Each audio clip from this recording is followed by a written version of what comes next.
Hello students, आज हम लोग करंट इलेक्ट्रिसिटी का चौथा लेक्चर पढ़ेंगे। हम लोगों ने पिछले क्लास में ड्रिफ्ट वेलोसिटी और इलेक्ट्रिक करंट के बीच का रिलेशन पढ़े थे। रिलेशन था I बराबर NEAVD, है ना। ये रिलेशन हम लोग पढ़े थे, I बराबर NEAVD। तो इस रिलेशन को हम लोग इस तरह से याद रख सकते हैं, जैसे NEAVD है तो इसको ऐसे लिख दीजिए। इसको लिखना है वीना,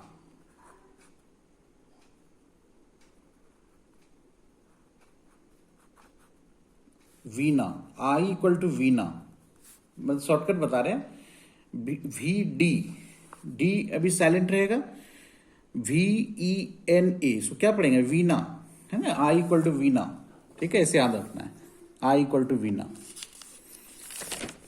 तो एक क्वेश्चन हम लोग उस रिलेशन पर पढ़ेंगे। एनसीईआरटी का question number 3.13, the number density of free electrons in A copper conductor. Copper conductor है, उसमें जो नंबर डेंसिटी फ्री इलेक्ट्रॉन्स का, नंबर डेंसिटी का मतलब number of free electrons per unit volume, वो हम लोग का है 8.5 गुना 10 का पावर 28, है ना। 8.5 गुना 10 पर पावर 28 पर मीटर क्यूब, मतलब इतना इलेक्ट्रॉन्स प्रति मीटर क्यूब वॉल्यूम में है कॉपर में, ये दिया हुआ है ना।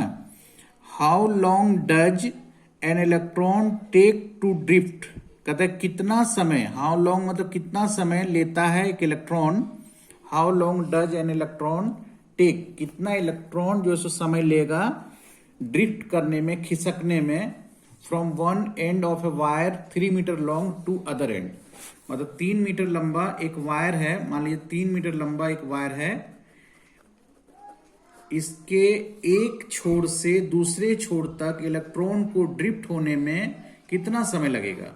तो हम लोग जानते हैं कि ड्रिफ्ट स्पीड का मान बहुत कम होता है, और ये 3 मीटर लंबा है तो उसको बहुत समय लगेगा यहां से यहां तक ड्रिफ्ट होने में, धीरे धीरे खिसकता है, समय जो है बहुत कम, बहुत ज्यादा समय लगेगा, ठीक है।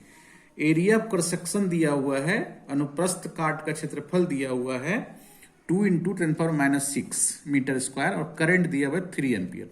तो कितना समय लगेगा, तो समय बराबर दूरी बटा चाल, डिस्टेंस बाय स्पीड, स्पीड मतलब ड्रिफ्ट स्पीड, डिस्टेंस 3 मीटर है, ड्रिफ्ट स्पीड हम लोग को पता करना होगा, ड्रिफ्ट स्पीड यहां नहीं दिया हुआ है, तो ड्रिफ्ट स्पीड हम लोग को सबसे पहले जानना होगा। तो यहाँ पे क्या क्या दिया हुआ है, करंट दिया हुआ है 3 एम्पियर, ये करंट है, एरिया दिया हुआ है 2 × 10⁻⁶, सब एसआई में है, मीटर स्क्वायर में है, ये एम्पियर में है, एसआई में है, बदलने की जरूरत नहीं है। लेंथ दिया हुआ है 3 मीटर, ये जो है एन है, इसको number of free electrons per unit volume N दिया हुआ है 8.5 गुना 10 का पावर 28, ठीक है। और क्या दिया हुआ है, और ठीक है कुछ नहीं है। हम लोग VD निकाल लेंगे, स्पीड निकालेंगे हम लोग जानते हैं I बराबर वीना, ए कैपिटल था ना, तो यहां पर VD इक्वल टू हो जाएगा I बाय ENA, ये ना हो जाएगा I बाय ईना। तो I का मान हम लोग पुट कर देंगे 3, E का मान, इलेक्ट्रॉन का चार्ज इतना होता है, N कितना है 8.5 गुना 10 का पावर 28, ठीक है। और एरिया कितना है, एरिया है 2 × यहां जगह नहीं बचा, I3 1.6 10 का पावर -19, N का मान 8.5 गुना 10 का पावर 28, और एरिया कितना है 2 × 10 का पावर -6, ठीक है। तो इसको हम लोग आगे बढ़ते हैं, ये VD निकल रहा है 3 बाय, और हम लोग इसको मल्टीप्लाई करके लिखेंगे 1.6 से 8.5 है, और इतना है, और पावर में हो जाएगा यहाँ 10 का पावर -19 और -6 -25 और यहाँ 28 है, तो 10 का पावर 3 हो जाएगा, 10 का पावर 3। और इसको मल्टीप्लाई करेंगे, देखिए इधर 8.52 ये 17 हो जाएगा, और 17 को मल्टीप्लाई करेंगे 1.6 से, ठीक है। 17 को मल्टीप्लाई करेंगे 1.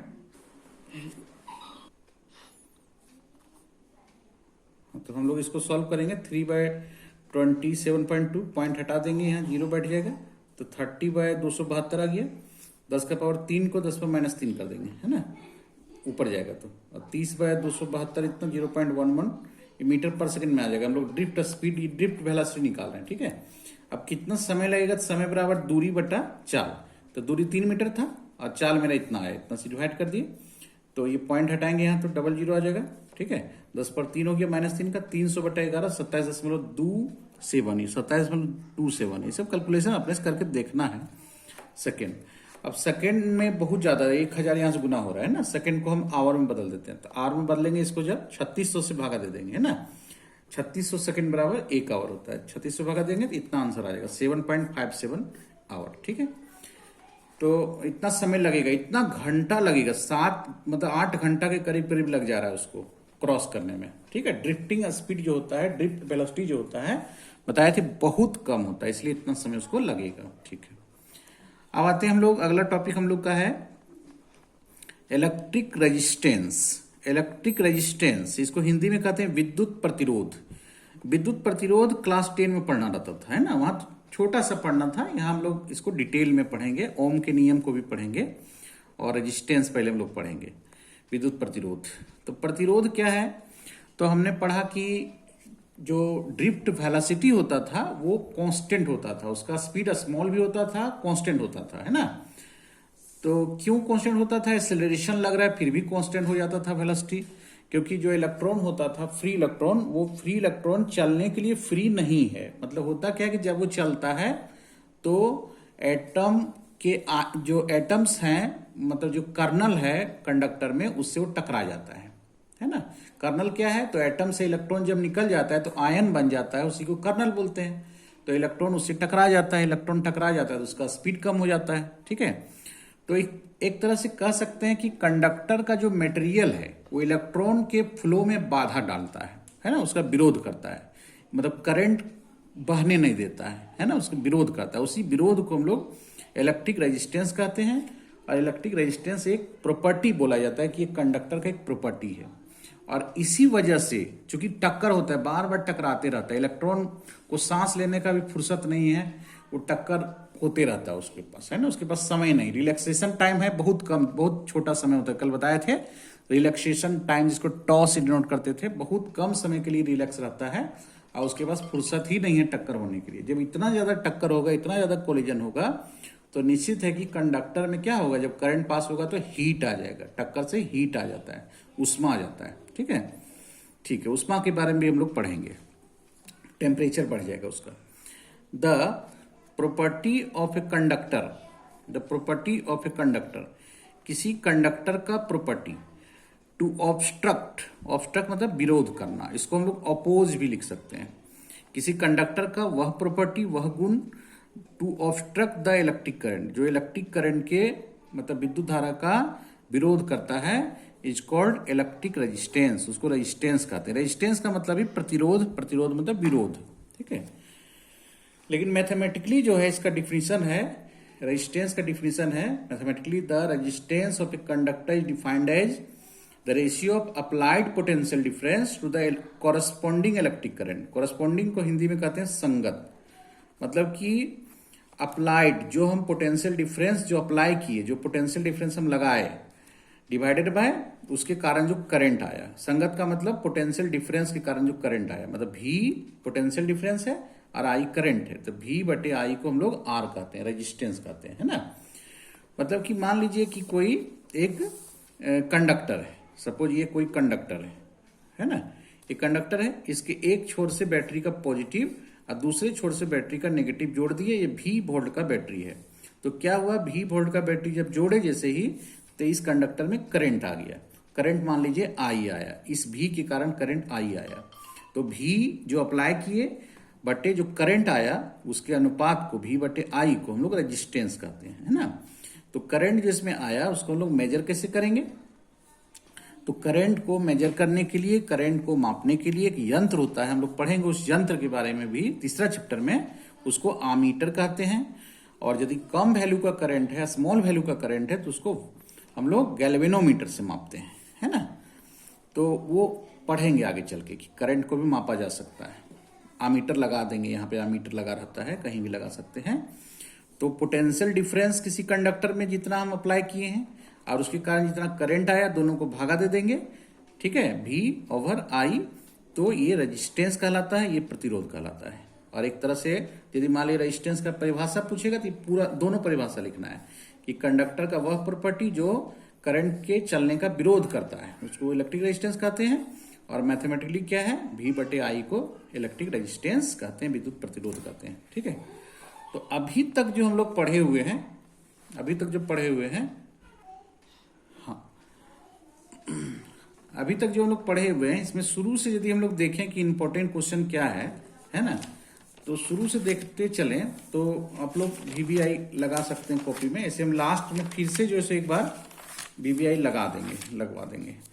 देखिए electric current, what is electric current, एक नंबर का क्वेश्चन रहता है, यहां से यहां तक एक नंबर में, ठीक है, लिख लेना है।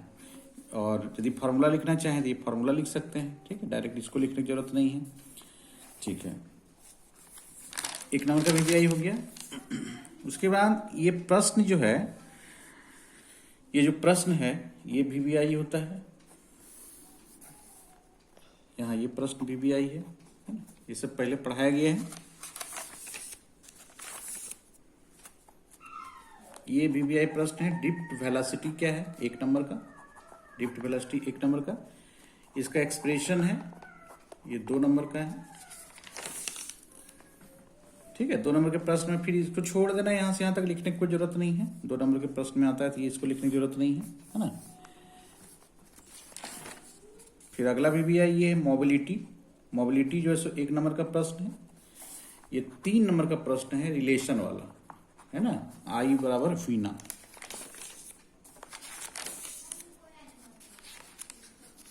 ठीक है, अभी तक उतना इंपॉर्टेंट क्वेश्चन था। इलेक्ट्रिक रेजिस्टेंस के बारे में पिछले बार पूछा गया था क्वेश्चन, है ना, क्या पूछा था बताएंगे, तो ये अभी इंपॉर्टेंट नहीं है। रेजिस्टेंस का मात्रक जो है ओम होता है, ठीक है। रेजिस्टेंस का SI यूनिट ओम होता है, 10 क्लास में पढ़ना था। ओम को ऐसे दिखाते हैं, ऐसे, ये ओम का सिंबल है, ये एक्चुअली ओमेगा है, ये कैपिटल ओमेगा। एक ओमेगा हम लोग ऐसे पढ़ते हैं ना, ऐसे W जैसा लिखते हैं ओमेगा, ये स्मॉल ओमेगा होता है, एंगुलर वेलोसिटी को दिखाते हैं। ये कैपिटल ओमेगा है ना, इस तरह दिखाते हैं, उल्टा लोटा जैसा, ठीक है। तो SI यूनिट ओम है। अच्छा, ओम को दूसरे शब्दों में हम लोग क्या बोलेंगे, तो हम लोग अभी पढ़े कि R बराबर V बटे I। तो V का वोल्ट हो गया, तो वोल्ट V का, और I का एम्पियर हो जाएगा, तो वोल्ट पर एम्पियर को हम लोग ओम कहते हैं। इसको ध्यान में रखना ही पड़ेगा कि वोल्ट पर एम्पियर को ओम कहते हैं। एक्चुअली ये सब क्या होता है कि साइंटिस्ट के नाम पर, ओम भी जो है साइंटिस्ट है, जॉर्ज साइमन ओम, ठीक है, ये ओम साइंटिस्ट का नाम है। वोल्ट भी साइंटिस्ट का नाम है, एम्पियर भी साइंटिस्ट का नाम है ना, ठीक है। तो साइंटिस्ट के सम्मान में जब कोई चीज का खोज हो जाता है तो उसी के नाम पर यूनिट रखा गया है बहुत बार। हम लोग देखेंगे नोटेशन क्या होता है रेजिस्टेंस का। तो रेजिस्टेंस को इस तरह से दिखाया जाता है, ठीक है, जैसे कैपेसिटर को बताया था इस तरह से दिखाते हैं, ठीक है। सेल को एक बड़ा लाइन एक छोटा लाइन से दिखाते हैं, ठीक है। ये सब लोग पढ़ चुके हैं। ये रेजिस्टेंस है, इस तरह से दिखाते हैं। और एक चौथा चैप्टर में इसी तरह का सिंबल आएगा, उसको बोलेंगे इंडक्टेंस, है ना, उसको भी कुछ सिंबल है उसका भी, इंडक्टेंस का चौथा चैप्टर में मिलेगा। ये सब सर्किट एलिमेंट कहलाते हैं, जैसे कैपेसिटर सर्किट का एलिमेंट है। सर्किट को हिंदी में परिपथ कहते हैं, हम लोग पढ़ेंगे इस चैप्टर में परिपथ। और एलिमेंट का मतलब तत्व, तो सर्किट का तत्व है ना, सर्किट एलिमेंट। ये सेल है, सर्किट का एलिमेंट है। रेजिस्टेंस सर्किट का एलिमेंट है।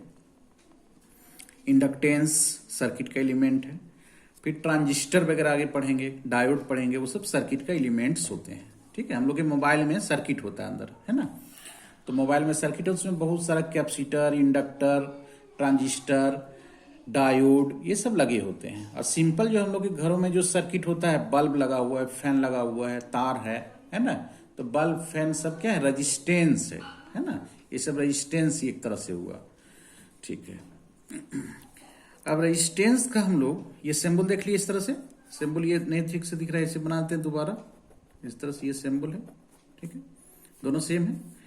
रेजिस्टेंस का डायमेंशन क्या होगा, आर बराबर वी बटे आई, तो वी का डायमेंशन हम पहले बताए हैं पोटेंशियल का, electric potential ml2 t-3 i-1 by I, तो ml2 t-3 i-2 हो जाएगा, i-1 यहाँ है और i यहाँ पर, i का पावर ऊपर होकर -2 हो जाएगा, तो r बराबर ml2 t-3 i-2, रेजिस्टेंस का इतना हो गया है ना। रेजिस्टेंस एक स्केलर क्वांटिटी है, स्केलर है, ये वेक्टर हो नहीं सकता क्योंकि आर बराबर वी बाय आई है, वी भी स्केलर है, आई स्केलर है, करंट स्केलर है, तो यार रेजिस्टेंस भी स्केलर होता है। ठीक है, अब हम लोग थोड़ा सा आगे बढ़ते हैं, आगे हम लोग यहाँ स्टार दिए हुए, ठीक है, ये टॉपिक का कोई नाम नहीं, हम लोग रेजिस्टेंस को ही और डिटेल में पढ़ रहे हैं कि रेजिस्टेंस जो है, जो प्रतिरोध है, वह किन बातों पर निर्भर करता है ना, किसी कंडक्टर का, किसी सुचालक का जो रेजिस्टेंस है वो किन बातों पर निर्भर करता है, इस बारे में हम लोग विचार करेंगे। इस पर 2020 में क्वेश्चन पूछा था 2 नंबर का कि रेजिस्टेंस किसी कंडक्टर का किस पर निर्भर करता है। ठीक है, तो हम लोग देखिए रिलेशन से ही, हम लोग फॉर्मूला से ही आगे बढ़ेंगे। तो ये फॉर्मूला हम लोग पढ़े थे, आई बराबर वी डी वीना, आई बराबर वीना, ठीक है, और वी डी बराबर ई टॉ बाय एम, ये भी फॉर्मूला हम लोग पढ़े हुए। ठीक है, ड्रिफ्ट वेलोसिटी का एक्सप्रेशन। अब Vd का मान इतना है, ये मान हम यहाँ पुट कर सकते हैं, ये मान यहाँ पुट कर देते हैं, तो Vd यहाँ पुट कर देते हो जाएगा ई टा बाई एम और ई एन ए हो जाएगा। देखिए ई टा बाई एम और ई एन ए, ठीक है, तो ई से ई गुना हो गया, छोटा ई स्क्वायर हो गया, एन यहाँ ले आए, टा हो गया, सब कुछ गुना करके लिखे इसे। अब क्या है कि ई बराबर भी बाय एल लिख सकते हैं। कैसे लिख सकते हैं ई बराबर भी बाय एल, तो ये बताए हुए हैं। ठीक है, ई बराबर भी बाई एल कैसे लिख सकते हैं, तो भी बराबर कैपेसिटर में देखिएगा, भी बराबर ई गुना डी समझाए थे कि ये वेलोसिटी नहीं, पोटेंशियल डिफरेंस बराबर इलेक्ट्रिक फील्ड गुना डिस्टेंस। तो इलेक्ट्रिक फील्ड गुना डिस्टेंस, तो कोई कंडक्टर है उसका लेंथ एल है और इलेक्ट्रिक फील्ड ई है, तो इलेक्ट्रिक फील्ड गुना लेंथ बराबर पोटेंशियल डिफरेंस है ना। तो भी बराबर ई डी के जगह पर भी बराबर ई एल लिख सकते हैं, तो यहां से ई बराबर हो जाएगा भी बाई एल। ठीक है, ये फॉर्मूला जैसे मान लीजिए ये कंडक्टर है ना, तो कंडक्टर इसका लेंथ एल है और इसका पोटेंशियल डिफरेंस कितना है, भी है, पोटेंशियल डिफरेंस भी है, तो हम लोग भी बराबर ई गुना एल लिख सकते हैं। और एक्चुअली भी बराबर ई गुना एल इससे आया, भी बराबर ई गुना डी से आया, और ये खुद कहां से आता है भी बराबर ई गुना डी, तो बताए थे, थोड़ा हम लोग रफ करते हैं, समझ में आ जाएगा। जैसे एक बताए थे फॉर्मूला, जैसे क्या था फॉर्मूला, ये E बराबर माइनस डी भी बाई डी आर है ना, और यदि मैग्नीट्यूड के मामले में बात करते हैं तो यहां माइनस हटा के बात करेंगे, डी भी बाई डी आर, तो डी भी बराबर ई डी आर है ना, यहां से इसे मल्टीप्लाई कर देंगे, मतलब कि पोटेंशियल डिफरेंस बराबर इलेक्ट्रिक फील्ड गुना डिस्टेंस। तो ये फॉर्मूला जब इलेक्ट्रिक फील्ड वेरिएबल रहता है तब लगाते हैं, इलेक्ट्रिक फील्ड कांस्टेंट रहता है, इलेक्ट्रिक फील्ड यहाँ कांस्टेंट ही मिलता है हम लोग को बैटरी के द्वारा, तो इलेक्ट्रिक फील्ड गुना डिस्टेंस बराबर पोटेंशियल डिफरेंस। पोटेंशियल डिफरेंस को भी से दिखाते हैं, इलेक्ट्रिक फील्ड को ई से दिखाते हैं, और डिस्टेंस को यहाँ एल से ले रहे हैं। ठीक है, तो भी बराबर ई एल आ जाता है, तो भी बराबर ई डी या भी बराबर ई एल, जैसे समझेंगे ई डी यहाँ नहीं लिखेंगे अभी, चूंकि ई डी क्यों लिखेंगे, वो तो कैपेसिटर वाला था, यहाँ भी बराबर ई एल लिखेंगे। ठीक है, अब इसको क्रॉस कर देते हैं। ठीक है, ये क्रॉस इतना आ गया इधर, इधर एम एल आई हो जाएगा, यहाँ से भी बटे आई कर देते हैं इसको इधर।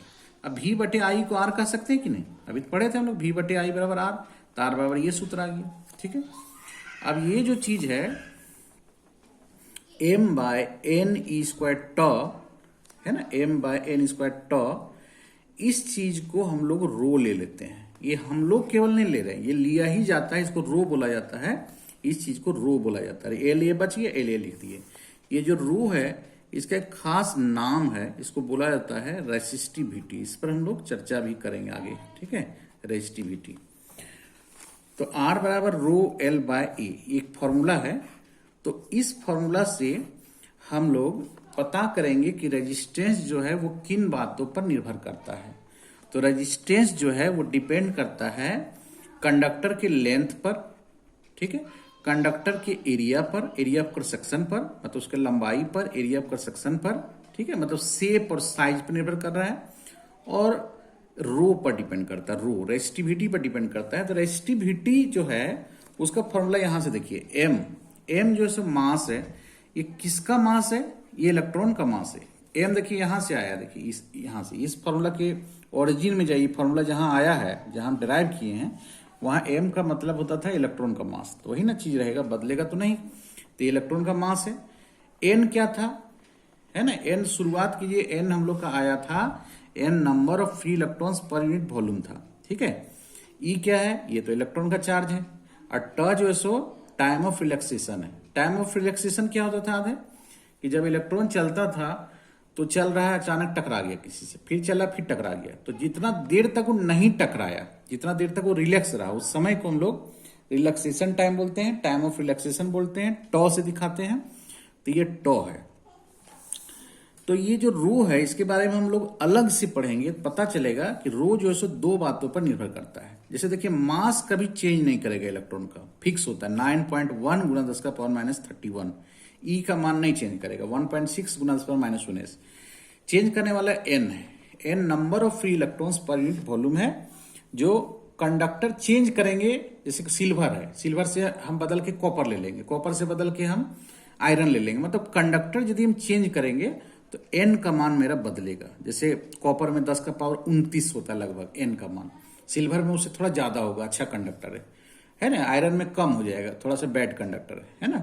तो एन का मान जो है डिपेंड करता है कंडक्टर के नेचर पर, और जो रिलैक्सेशन टाइम है ये डिपेंड करता है टेम्परेचर पर। टेम्परेचर पर हम बताएंगे कैसे टेम्परेचर पर निर्भर करता है।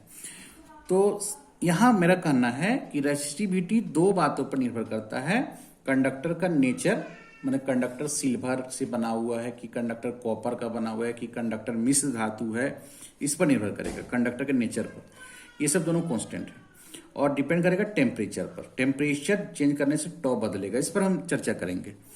तो अब यहां पर आते हैं कि रेजिस्टेंस जो हम लोग का है वो चार चीज पर डिपेंड करेगा, लेंथ पर, एरिया ऑफ क्रॉस सेक्शन पर, और रो पर बोलेंगे तो रो का मतलब दो चीज हो गया, रो खुद दो चीज पर डिपेंड करता है, टेम्परेचर पर और नेचर ऑफ कंडक्टर पर।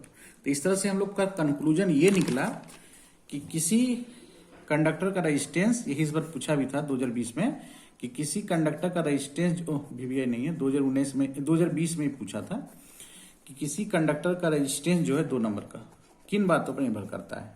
तो resistance of a conductor depends on, इतने लिखना था कि लेंथ पर डिपेंड करता है, एरिया ऑफ क्रॉस सेक्शन पर डिपेंड करता है, नेचर ऑफ कंडक्टर पर डिपेंड करता है, और टेम्परेचर पर डिपेंड करता है ना।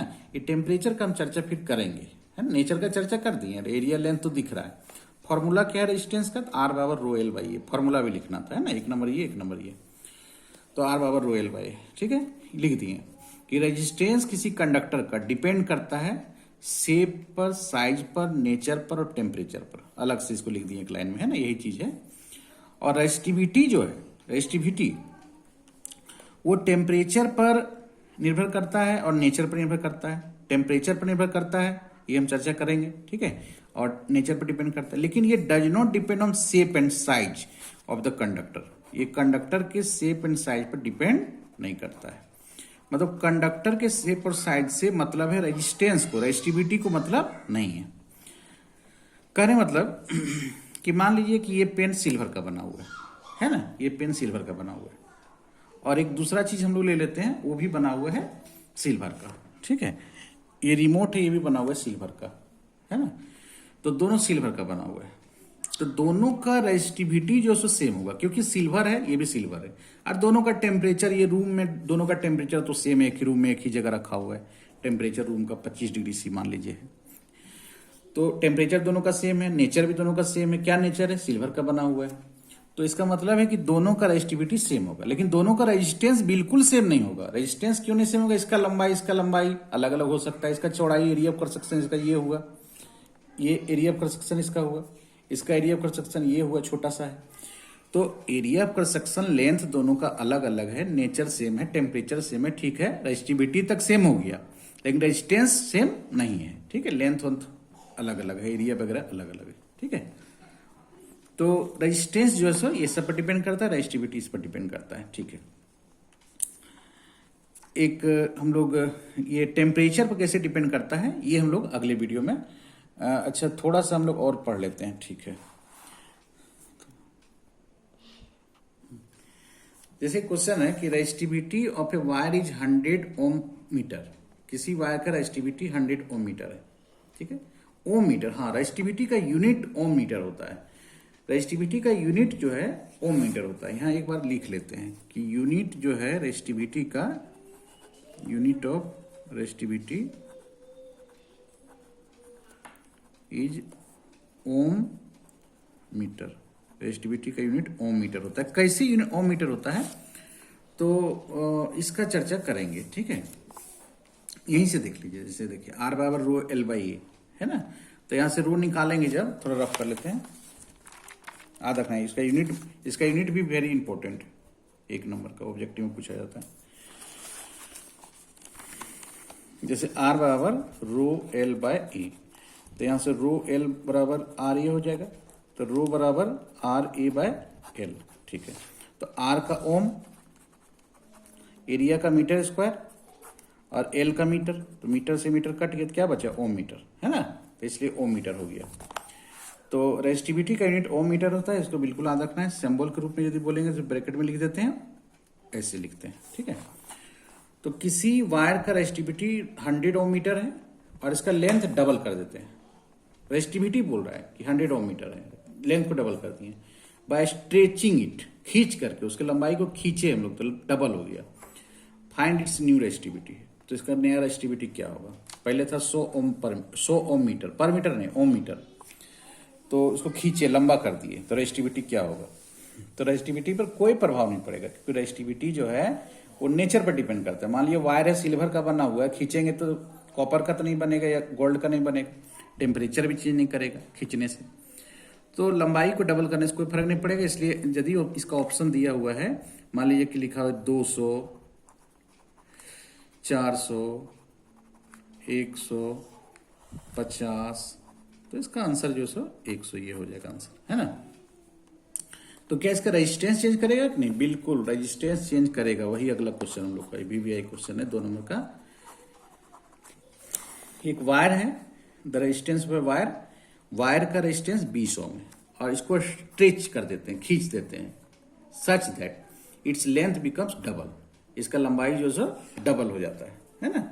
तो इसका नया रेजिस्टेंस क्या होगा, ठीक है। तो लंबाई को जब हम डबल करेंगे तो जब खिंचाएगा वो, जैसे पेन को हम थोड़ा सा खींचते हैं, कैसे खींचेंगे, गर्म कर लेंगे तो खिंचा जाएगा और क्या, तो खींचेंगे तो इसका जो एरिया ऑफ कंस्ट्रक्शन, इसका जो मोटाई एरिया ऑफ कंस्ट्रक्शन जो इसका है तो घटेगा कि नहीं, जब इसी को खींचेंगे लंबा करेंगे तो मोटाई घटेगा, तो मोटाई घटेगा जब, तो एरिया ऑफ कंस्ट्रक्शन मेरा हम दिखाएंगे कि आधा हो जाएगा, लंबाई को दोगुना करेंगे तो एरिया ऑफ कंस्ट्रक्शन आधा हो जाएगा, ठीक है।